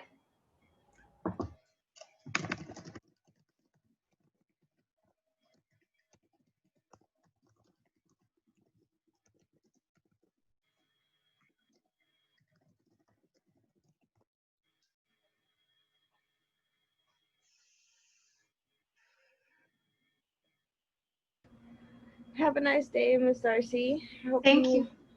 enjoy the rest of your classes. I look forward to seeing you every Tuesday and Thursday.